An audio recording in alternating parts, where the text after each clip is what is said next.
చూడు కోడలే బిడ్డ బిడ్డే మళ్ళీ ఏమో నా కోడలు అని చెప్తారు. ఏమోలేమ్మా చిగురు పప్పు బాగా చేయి మా అమ్మకు ఎక్సికొట్ల కట్టేంపి ఇప్పుడన్నా నేను చెప్పినానని మా అమ్మ నా కోసం అని ఇదిగో చూడు ఎంత చిగురు పంపించిందో. వాళ్ళందులే పప్పు బలంటారు వదిన సోల్ అనేది కొత్త చిగురు కదా తొలిచూరు పంట.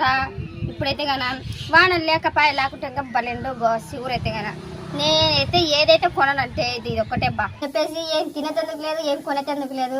మొత్తానికి ఏందో నా కూరగాయలు రేటు వరకు పోయా.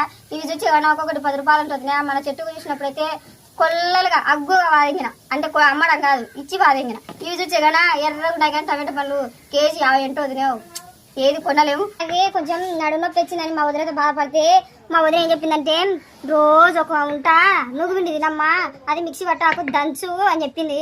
అదే ఆ పవిత్రం చేద్దామని చెప్పేసి చేస్తున్నాను. నువ్వులైతే ఇదిగో బాగా చేసి కడిగి ఆరబోచ్చాను.